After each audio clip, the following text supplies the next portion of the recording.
What problems can you solve by shaking your fist at the clouds? More than you might think. I'm Ray Myers. Welcome to Craft versus Cruft. And I have a guest today. Karl, would you introduce yourself? Hi, I'm Karl Perry from yourthinkingcoach.com. And I help people to evaporate conflict and increase harmony in their worlds, and using a tool that Ray just talked about, an evaporating cloud tool or evaporating cloud method or conflict resolution. So I've just gone too far already. Well, we're here to go too far today. Now, in Yeah. previous episodes, people have seen, or if you haven't, you might look links in the description about my introductions to theory of constraints, and I did a follow-up episode on the evaporating cloud. So the first deep dive episode I did on TOC was in evaporating cloud. It is my favorite thinking process in theory of constraints, though you would usually say that you need several to go together. And so when I talk about theory of constraints, if people have heard about it, sometimes they've just heard about what was in The Goal, the original classic best-selling novel that introduced theory of constraints, which is very much about just finding the constraint, finding that point of maximum impact within the entire system. And it is beautiful and great, but there's actually a lot more to theory of constraints than that. And sometimes I use Detmer's formulation, logical thinking process, because he had this beautiful wheel of all the other, thinking processes, or most of them, that he has assembled into, kind of his own, methodology. And I was actually last week just showing someone, hey, this is what you do. You define your goal tree. And then, when some sub objective isn't being able to be met, you go to the problem tree, you do causal analysis, then you go to evaporating cloud to resolve the problem. And I mentioned at that time, and some people just do goal tree. And I even know someone who only does evaporating cloud and has developed it into his own methodology. And here you are. So I'd love for you to before we get into it, share a little bit about what drew you to that specifically, how you got started doing this kind of unique take on that aspect of theory of Mm. constraints. Yeah. The evaporating cloud, you're right. It is one tool or one method in a whole suite of tools. And I first came across the theory of constraints quite some time ago, probably 2003, 2004, when I was working with a manufacturing company. I was actually the HR manager in the manufacturing company. And they were using the theory of constraints to basically create their competitive advantage. And one of the things that they did was created the opportunity for a lot of their senior leaders to learn the theory of constraints thinking processes, which is what you've just talked about as Bill Deckner's logical thinking processes. So I got the opportunity to do a 7-day boot camp where we had total immersion. All we did was learned the theory of constraints thinking processes. And it was quite amazing. It was phenomenal. In fact, coming away from that, it was a bit of a life-changing course for me. Was that Detmer's course you said, or was it a different? No, it was a different course. Actually, it was run through James Powell, who actually has led much of the theory of constraints work that happens at WiseTech Global, which has become an incredibly successful logistics company, a major case study in the application of the theory of constraints. So, and I know, for example, WiseTech put hundreds of people through their thinking process course. Well, I did the very early iterations of James Powell's thinking process course with, back then was Viago, his company. And immersed in that for 7 days and working on a problem that might improve the business. Of course, I was in HR, so I was coming from a very psychological perspective, thinking about culture, thinking about organizational dynamics. My background is in psychology and education, but I've always been interested in kind of science and logic and how all of that fits together.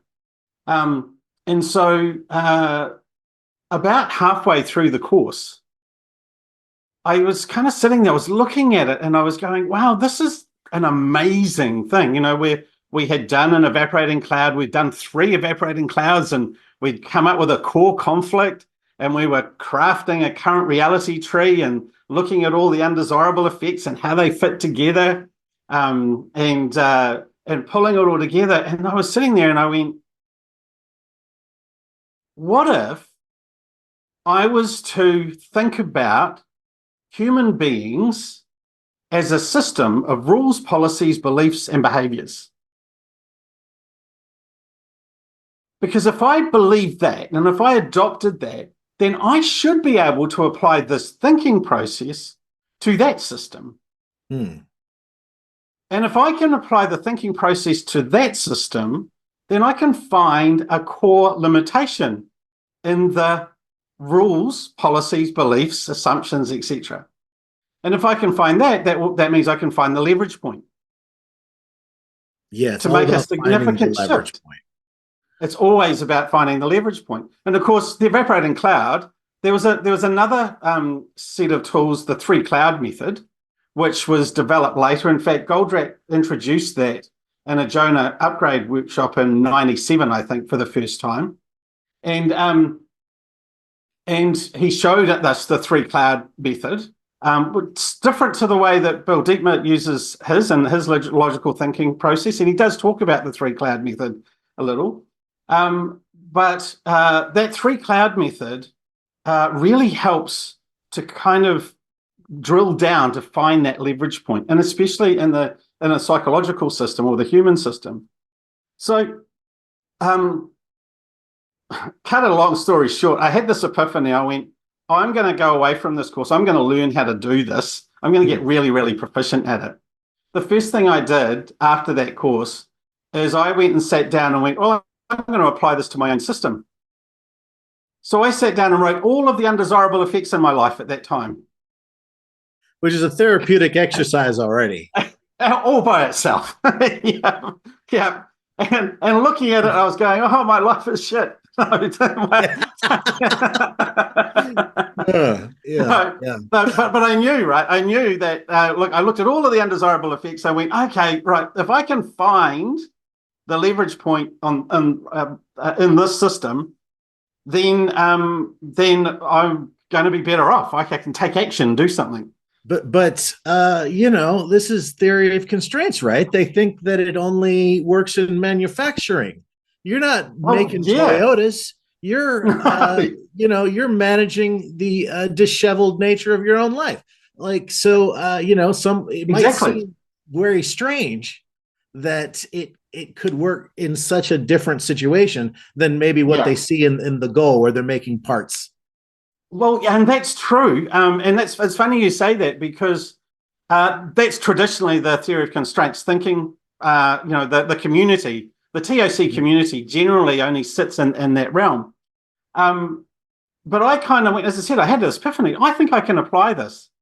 It did take a little bit of tweaking, to be fair. I needed to change a few things in terms of the process, but that was an iterative process. I kind of adapted things as I found out what worked and what didn't work, et cetera, et cetera. But the funny thing about it is, and look, I didn't see it until probably 15 years after consistently practicing and doing this. Actually, Professor Mahesh Gupta, he actually pointed it out to me. He's a bit of an expert in the theory of constraints as well. And he said, oh, the 3 cloud method. Yeah, Goldratt first introduced that in It's Not Luck in chapter 17. And I must have forgotten that when I was going through the course. I'd read the book, but it turns out Goldratt had already been saying, hey, look at this. Now, when was It's Not Luck published? That was 94? 94. It's fully 10 years, 10 or 11 years after the goal. He first introduced theory of constraints. Is he comes with this novel that developed the evaporating cloud, which we now consider to be a pretty core part of theory of constraints. Absolutely. Obviously, I had read that, but I hadn't really been cognizant of it, because here I was wandering out into the wilderness after doing this thinking course and going, I'm going to apply it to the human system. I applied it to myself. I found a core conflict for myself. I evaporated the core conflict for myself and came up with a direction of a solution. And then a couple of other injections further up in my current reality tree to create my future reality tree. And then I started basically living into it, living into the injection. And it changed everything. It changed how I facilitated. It changed how I coached people.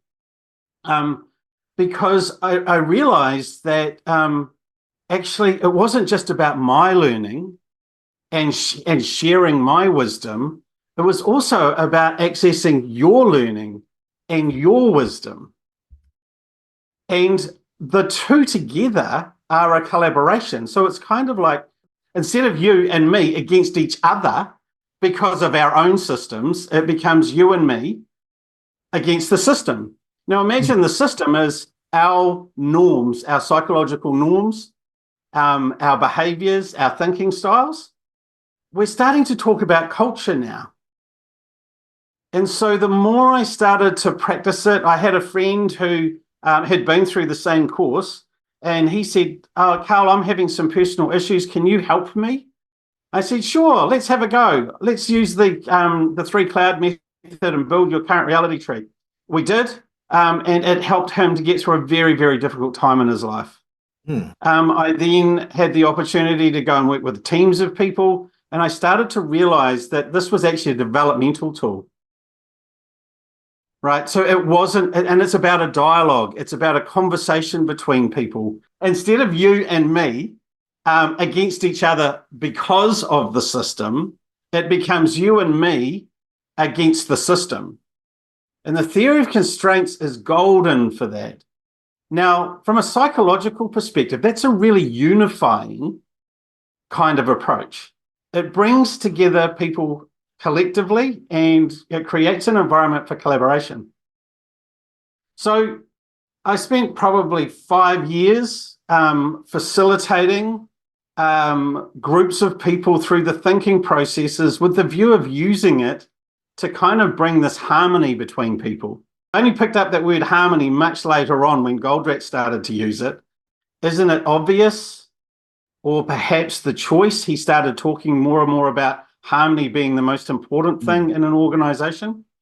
But I was already seeing that the application of these thinking process tools and helping people to use them themselves was creating a really constructive and innovative environment. As part of that travel, I continued to learn and research. And of course, and then I started to get my head around, so 94 was It's Not Luck, but 95, Ifrat wrote a paper on resistance to change. And she produced an evaporating cloud, which is incredibly powerful. It was talking about happiness at work. That would be Efrat Goldratt, Ellie Goldratt, author of The Goals' daughter. That's exactly right. For those who aren't already very familiar with Ellie and Efrat. Yeah, absolutely. Good call, Ray. You know, novels are novels, right? And Goldratt, you know, Eliyahu wrote novels. But chapter 17 of It's Not Luck was actually the main character, Alex Rogo, actually helping his daughter through 3 evaporating clouds. And at the end of that chapter, he's starting to go, maybe we could apply this process to the psychology. And it was like, yeah, well, guess what? You can. But Ifrat's cloud, really important, because when it comes to change, and this is the thing that most people really struggle with in any type of continuous improvement initiative, is this resistance to change. Cloud basically went something like, people want to embrace change. And the reason that they want to embrace change is because they want more satisfaction. But people also resist change. And the reason that they resist change is because they want security. And if they have satisfaction and they have security, then they have happiness. Hmm. So that's basically Ifrat's first cut, if you like. Interject here, like Mm, the inner conflict between seeking, security and satisfaction. Are those the two mm. that Yeah. that cloud repeats, right? Like that's kind of become a cloud template where many evaporating cloud conflicts that you would dissect turns out, oh, Hmm. this was actually just a synonym of this kind of basic conflict. And I think that's like when I saw how you were drawing the clouds in the workshops that Mm, you do, it reminded mm. me of these template clouds. Yeah. So let me show you very quickly. Sure, I've got a bit of a diagram. that would be helpful. Yeah. So this is my version based on Ifrat Goldrat's Cloud 1995. So what I just talked about was Ifrat's version. But when I started thinking about it, I went, no, there's a little bit more to it here. And certainly in terms of in the psychological realm. And so what I went with is when it's like, so people do want to change. And the reason that they want to change is because they want to increase their level of satisfaction. And if I read that back to you, it kind of makes sense. In order to increase my satisfaction, I need to change something. Logically, that makes really, really good sense. But, and I also don't want to change for some reason. And the reason I don't want to change is because I want security. And if I read that back, in order to have security, I don't want to change anything. I want to keep it status quo, just as it is. But what I started to see was the benefit of having satisfaction and security. If we have both of those things, then the actual outcome is growth, Mhm. personal development, and personal growth. And that's quite important because from an individual, team, or organizational perspective, when we're thinking about behavior and culture, we do want to be thinking about growth all of the time. So now, if we read that back, in order to have growth, we need satisfaction. To have satisfaction, we want to change stuff. In order to have growth, we need security. In order to have security, we don't want to change stuff.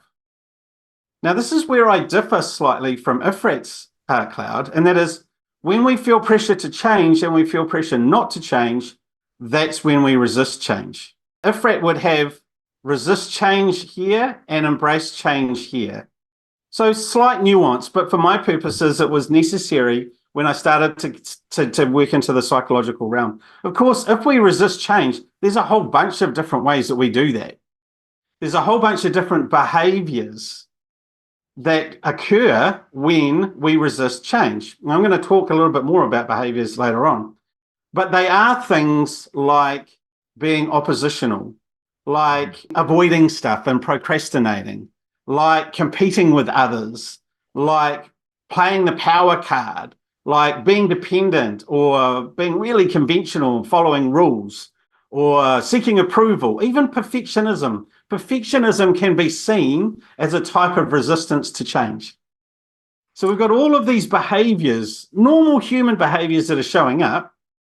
Now, if you have all of those and you're using them to resist change, what you're actually doing is preventing your own growth. Hmm. Now, as we look at this cloud, which is Mm, one of the more important clouds because so many mm, are like this, and I think this was crafted to address organizational conflict between yeah, people, teams, departments. Often, yeah. it's profound that you found this, and maybe not have been the first, but you've developed it really Mm, extensively. A way of even scaling it down to being just a conflict within yourself, and making yeah. a personal improvement program out of it. But for my viewers, also, a lot of us are into DevOps. Mm, This you may not realize, like you are also looking right now at the conflict that is central to the founding myth of DevOps. Literally, is it occurs in 20 years after it was presented by Efrat in yeah. the narrative of the Phoenix Project, one of DevOps's big founding myths. When you think of what Dev wants Mm, change. Dev wants to push out yeah. features, change as fast as Yeah. possible. And in those days, and I've experienced, organizations incentivized this way. Ops, the admins, they want stability. And so Mm. what do they want? They want the changes to becoming as slow as they possibly can. Yeah. And Yeah. these groups are just set up to fight. They are organized, Yep. organizationally incentivized to fight. Obviously, that can be evaporated, but Hmm. what's non-obvious is that the sort of default behavior of how organizations are structured creates these situations. Yeah. Yeah. Oh, 100%. Yep. In fact, there's another type of cloud that goes very, very close to this as Hmm. well. And it's something that I have shared with you earlier. It's the same. It's still an evaporating cloud, but when it comes to DevOps, you're talking about innovation, right? Hmm. You're talking about changing from where you are currently to some kind of future state, because that's about iteration and innovation and change. So you can actually apply the same when you start looking at it. When you look at D prime, this is the current state. So where we are right now, and now that's whether it's in your project or whether it's personally, this is where you currently are. But there's another side, and that is the future state. So if we change something, we're going to end up with a future state. Now, the question always becomes, well, what would be the desired effect of this future state? And we can always list the benefits for that. Hmm. We can have more of this and more of that, and effectively more satisfaction in whatever realm we're talking about, whether it's personal or project. Equally, there are benefits to the current state. And what we usually find is that there's some level of security. That's often why our projects get stalled, is because we're trying to protect what we already have. We can't just innovate willy-nilly. We need to protect what we've got and build on it. Of course, the outcome is growth in whatever it is. It's growth of the software, growth of the project, growth of profitability, growth of customer value, growth of culture, growth of human beings. It doesn't matter. We've always end up coming back to this. Now, this is important because whilst Ifrat's cloud and this variation talks about change versus not change, this also brings a time component to it. You can actually overlap these things because we've got the current state and the future state. We've got the benefit, whatever the needs are in terms of security and whatever the needs are in terms of satisfaction. Of course, the wonderful thing is if we can see it and we can see where we're stuck, then we're in a position where we can evaporate it. Hmm. Now, the concept of evaporating, like Yeah. that's the most profound thing to me about this, right? Because the way people would normally address a conflict tends to be, Mm. well, let's just only have a little of the thing we want then. Let's just Yeah, that's each right. give, let's compromise, right? Goldrat Yeah. hated the Yeah. word compromise Yeah. Yeah. because he considered that a lose-lose. Like, let's have both of Mm. you lose. Or if it's an internal conflict, let me just Mm. not get what I want all the way. Let me just get it a little bit. And Yeah. this notion of evaporating, because you expand on that a little bit in terms of like how profound that is, in terms of you really do have your cake and eat it too. It's a factory for Yeah. win-win. Yeah, 100%. Now, that's why I showed you the current state and future state. Most people are going, actually, my current state is dissatisfying. I want to change it. That gives us a clue as to what we should be, where we should be looking. And I really love the theory of constraints because underneath it, what it actually says is, let's not focus on what we need to improve or change to. Let's do the groundwork first. Let's work out what we need to change. So what we need to change, what we need to change to, and then how to implement the change. Those are the three main questions. So there's also a why at the very beginning, often. And for me, at a personal level, when we're working individually, it's always about growth, some form of growth or development. So that gives us a clue as to how we should go about evaporating it. We can't evaporate the future. We can only evaporate whatever stops us getting there. Hmm. Now, with that clue in mind, our first place to look is, well, we want security. What we want to overcome is all the reasons not to change. So when I evaporate a cloud from a psychological perspective, what we're actually doing is going, how can I help you have your security and help you change? What options do you have? We're basically going to replace that element. That's the first step in evaporating it.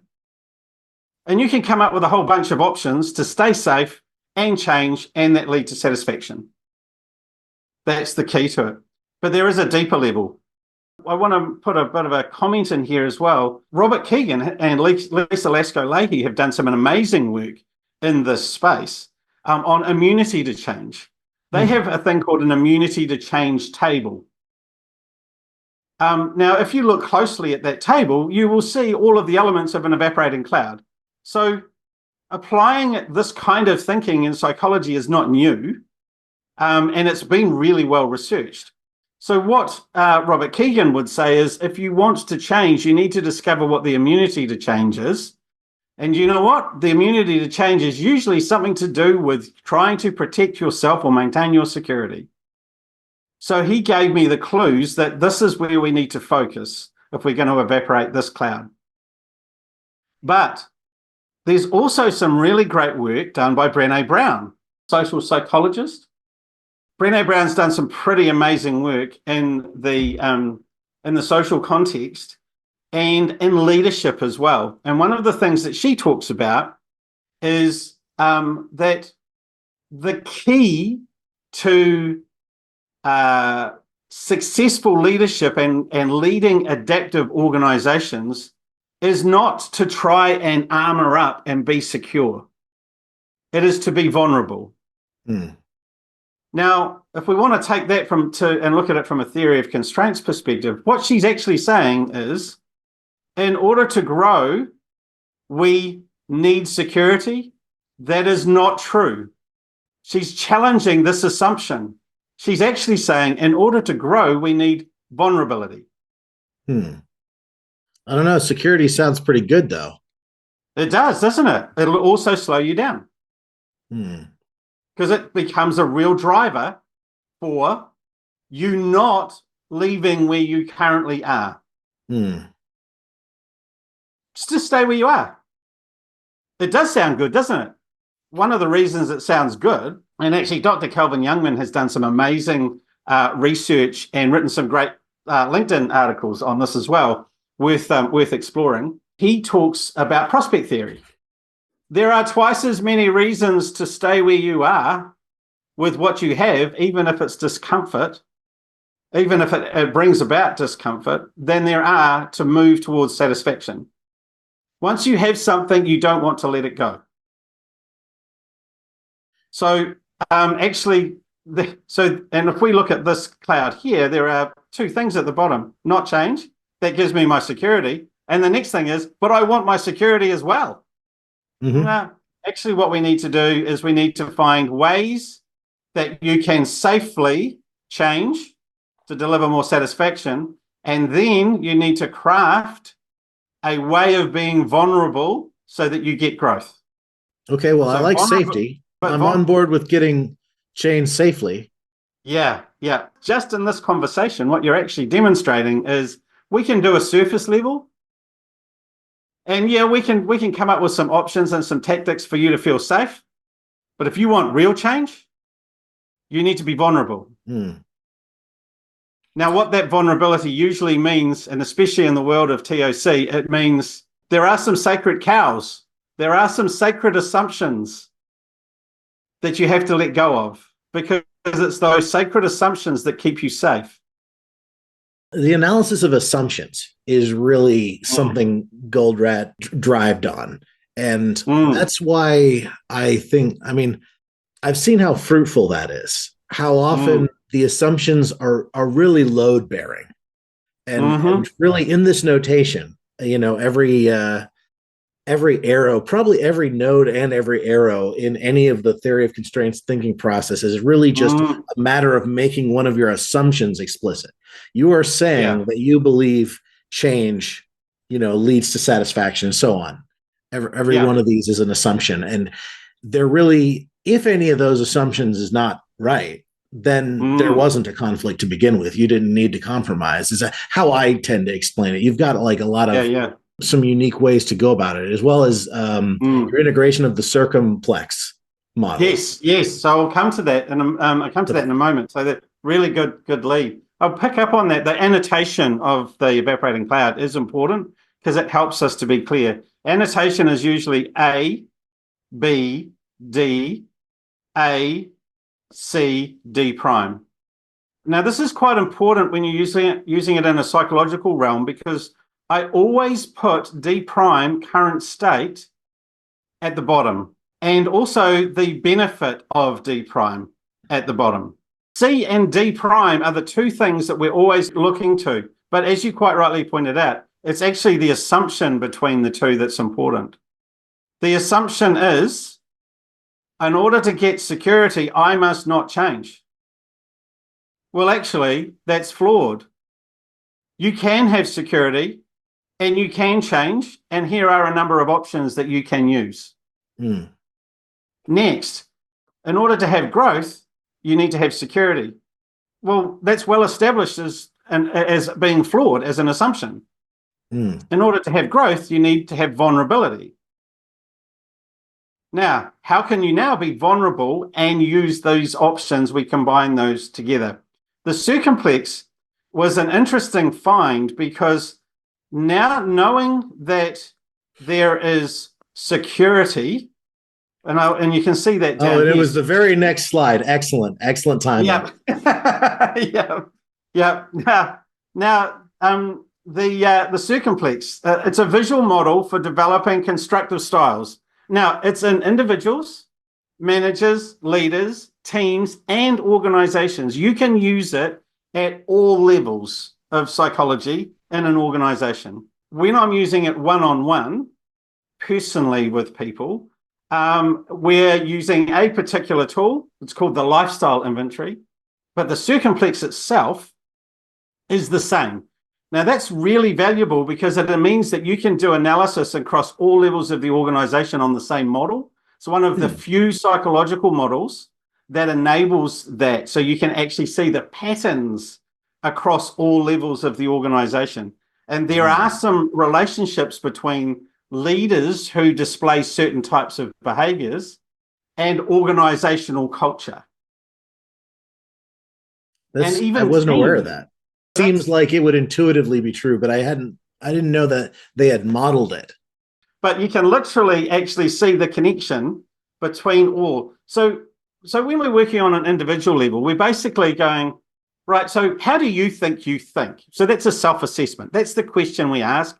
And we can actually plot this on the circumplex, 240 items. It gives us a picture of how you think you think.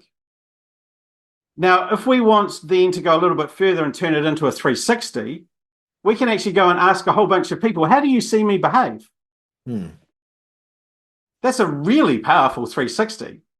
If you use both of those, if you do a self-assessment and an assessment by others, you can now do a gap analysis between those two. That's where the real gold is. It's where your perception doesn't align with how you're actually behaving. This is starting to become a hack into the unconscious, right? Because what you're consciously aware of and how other people see you behave, the gap is something else that's happening in your mind. So there's gold for that from a personal development perspective. When we work with teams, I could ask a team to fill out an assessment that goes something like, how do you think you behave together? And it would give us a picture of the behavior of the group.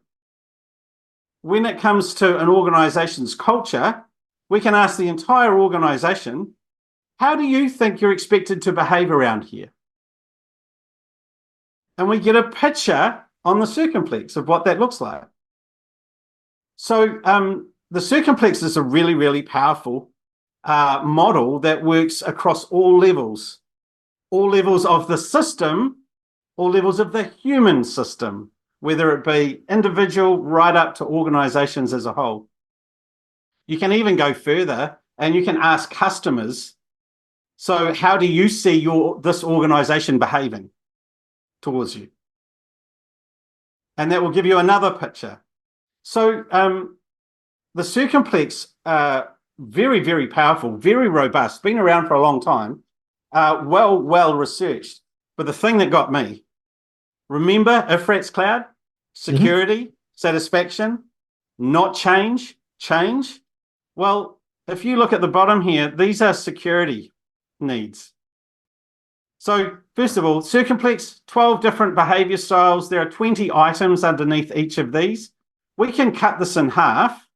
And on the right-hand side is people orientation. And on the left-hand side is task orientation. So we've always trying to balance task and people, right? So now we've got behaviors that indicate what our preferences are.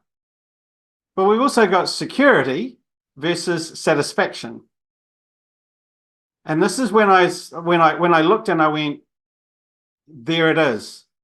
If I was to apply the evaporating cloud to this model, I can literally help people shift from security to satisfaction. Now, here's an interesting insight that I've recently just had.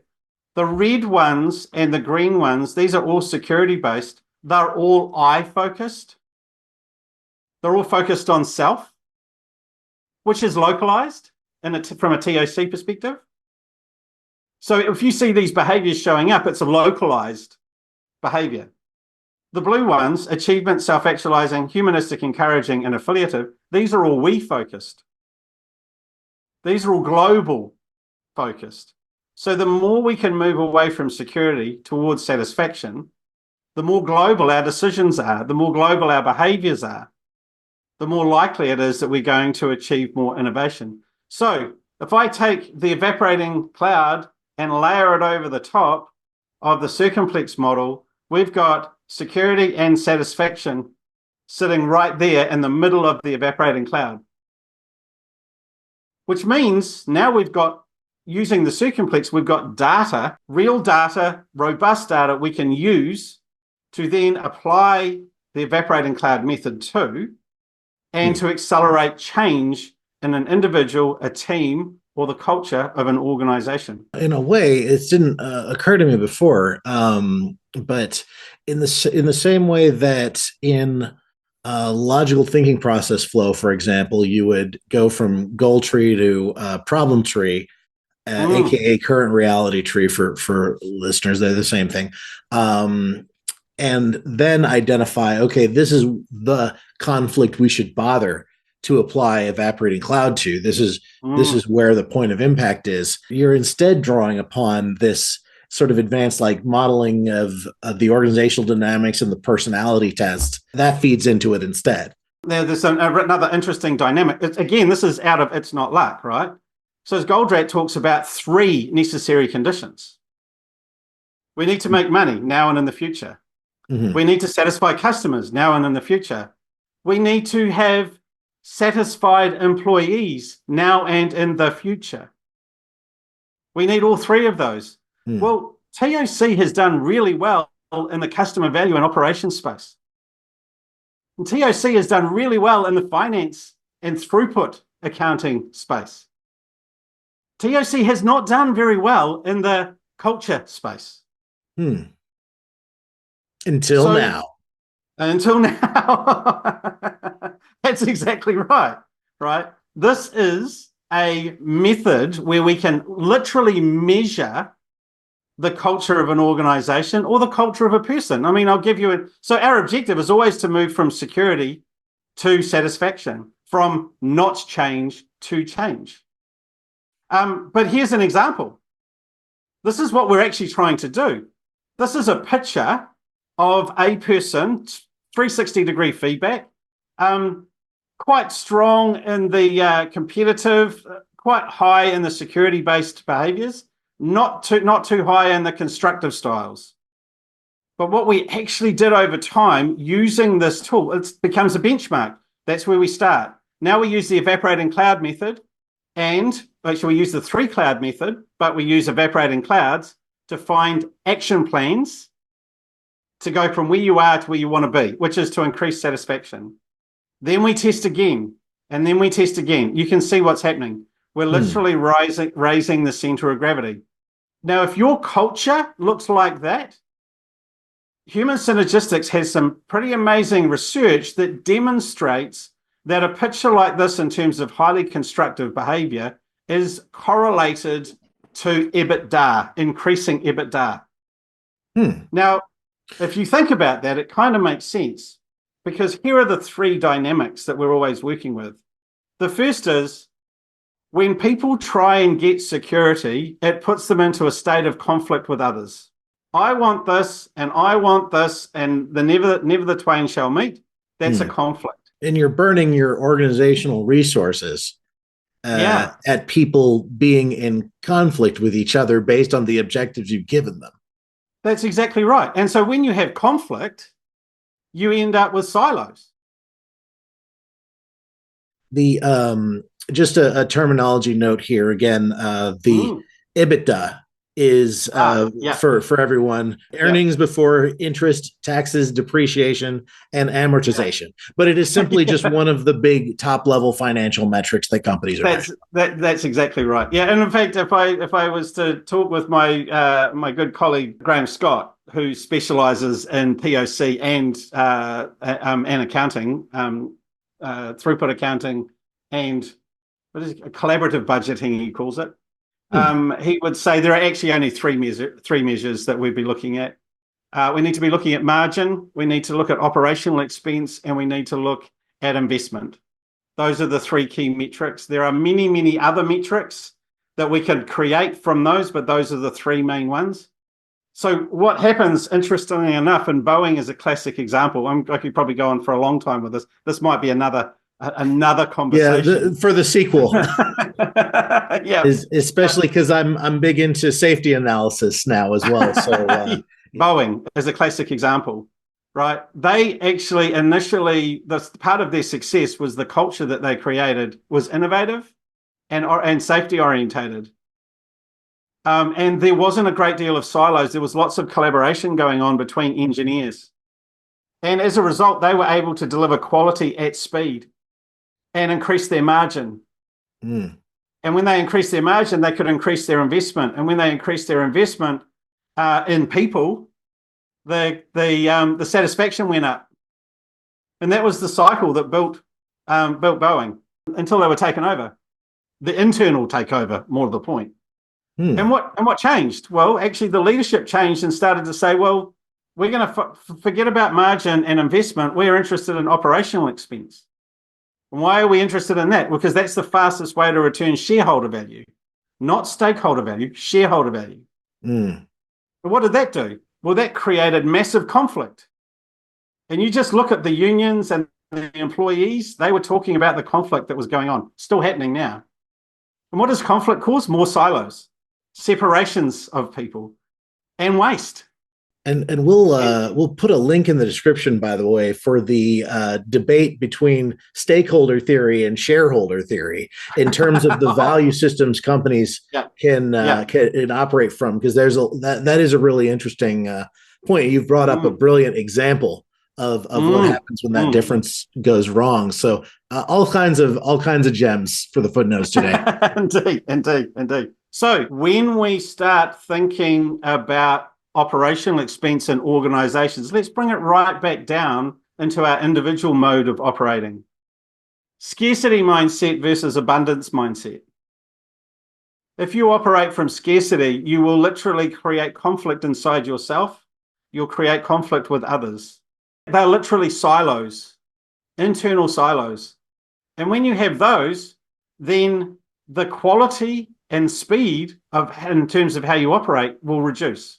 Whatever you measure profitability, productivity will also drop. Lots of waste. So if you want to improve your own development or your own growth, your own productivity, then start by investing in your own behavior, in your own thinking style, and start by reducing the amount of security-based behaviors there are that are almost ingrained in us. We were taught them. They are assumptions. They are beliefs that have been that hold us back.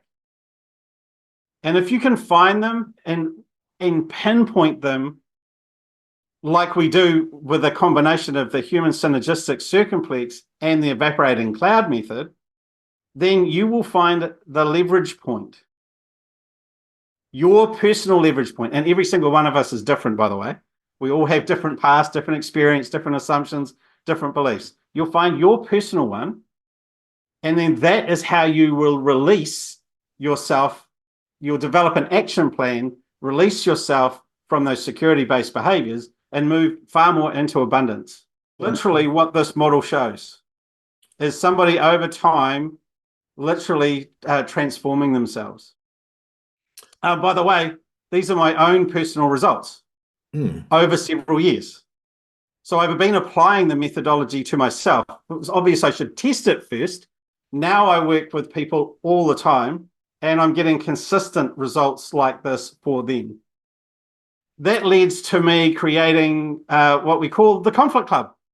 So now we come together, and on a weekly basis, we explore a new personal behavior. Each one of the behaviors or items comes from the circumplex model. It's a deeper dive into one of the items. And we just explore it every week as a way of helping each of us to develop more proficiency in the evaporating cloud method. Because if you can develop proficiency in the evaporating cloud, just that tool alone, you can add the others if you want, but that particular one, it will make a profound difference, because if you can do it unconsciously, competently, when something shows up, whether it's an emotion, an undesirable effect, or an event, my brain automatically does an evaporating cloud and then tries to work out how I'm gaining security from it, and then what I should do to become vulnerable, to be able to deliver on it. Yeah, you develop this this mentality where your default posture is to seek harmony with your environment. In really well-defined ways. And, like what you said near the beginning, theory of constraints thinking processes changed your life, right? And that sounds like a really strange statement to some people, I'm sure. But I feel that way myself, actually. I think, some of these things 2.5 years ago changed my life. It's weird to say that, like, some diagrams in an organizational management paradigm changed your life. But I can actually, from these other TOC communities, I can name you a bunch of people that I've interacted with that also think that these thinking processes have changed their life. Where can people find you, and anything else you'd like to wrap up with? Yeah, so my website is www.yourthinkingcoach.com. There's a whole bunch of information, articles, stuff like that people can have a look at. And they can also contact me via the website. I spend a fair bit of time on LinkedIn, so I encourage people to connect with me on LinkedIn. If you just look up Karl Perry and yourthinkingcoach.com, you should be able to find me on LinkedIn, and I'm pretty active there. I just in terms of that massive transformation that occurs, one of the things that I think is pretty amazing about using the circumplex is you can literally measure that transformation. So as this bar rises, I'm literally raising the bar. So I can feel it make a difference, but I can actually prove that it has made a difference, because my constructive behavior is considerably higher. And of course, the outcomes that I get are considerably higher. So you can measure it. You can measure culture, and you can measure personal change. Combine that with the power of the evaporating cloud and possibly the prerequisite tree, maybe the goal tree as well. Add those ones in as well. That is an amazing foundation for any HR team and operations team, or even finance team. Excellent. And as Lao Tzu said in the Tao Te Ching, with patience, the most tangled cord may be undone. Thank you so much, Karl. Hey, thanks very much, Ray. I appreciate your time. And we'll talk again soon, hopefully. Yeah.